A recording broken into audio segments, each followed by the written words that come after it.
marché parisien accentue son repli ce midi avec un CAC 40 qui cède près de 1%.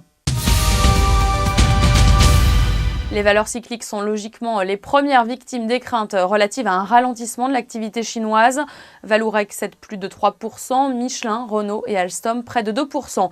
Mais c'est le titre Accor qui s'installe en tête des baisses du CAC 40 sur un repli lourd de plus de 5%. Le Crédit Suisse a baissé sa recommandation sur le titre de neutre à sous-performance. Et à l'inverse, Saint-Gobain et Sanofi résistent. Bank of America Merrill Lynch a relevé à l'achat son opinion sur Saint-Gobain qui s'installe en tête des hausses du CAC 40, plus 1,5%. De son côté, Sanofi repasse la barre des 80 € grâce à Morgan Stanley qui a revalorisé le dossier de 80,50 € à 100 €. La sortie de Lagardère du capital de ADS aura rapporté 1,8 milliard d'euros net d'impôts et de frais de transaction. Et conformément à ses intentions, Lagardère précise que ses salariés recevront une prime exceptionnelle, que la dette sera réduite et qu'un coupon exceptionnel est en vue.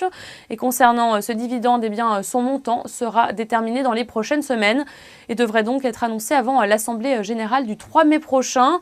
De son côté, EADS a annoncé être en négociation avec l'État en vue de lui racheter un bloc d'1,6% de ses propres actions.